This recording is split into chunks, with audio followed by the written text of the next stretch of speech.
港浸信會醫院東九龍醫療中心提供一站式嘅醫療服務，包括普通科及多項專科服務、診斷及專職醫療服務。病人可以透過浸會醫院手機應用程式浸醫通預約診症。就診當日到達中心大堂後，透過自助機掃描浸醫通上嘅預約二維碼登記。完成後，應用程式上會顯示登記證二維碼。未有預約嘅病人，亦可透過大堂嘅自助機預先領取登記證。完成登記後，浸醫通會清楚顯示當日嘅診症流程。你可按自助機嘅資料，乘搭已安排嘅升降機到應診中心樓層。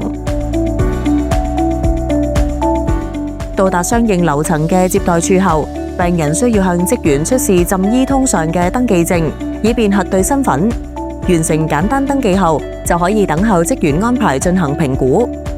各診症樓層均設有顯示屏，你只需要留意登記證上嘅號碼，就可以清楚知道當刻嘅診症流程。護士站職員會先掃描登記證上嘅二維碼，以確認身份，並為你進行初步評估同檢查。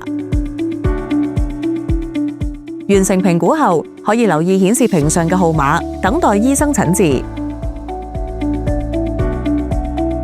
完成診症後，系統會自動進行付款流程。浸醫通會有賬單提示，你可選擇使用該層嘅自助機，或到接待處繳費。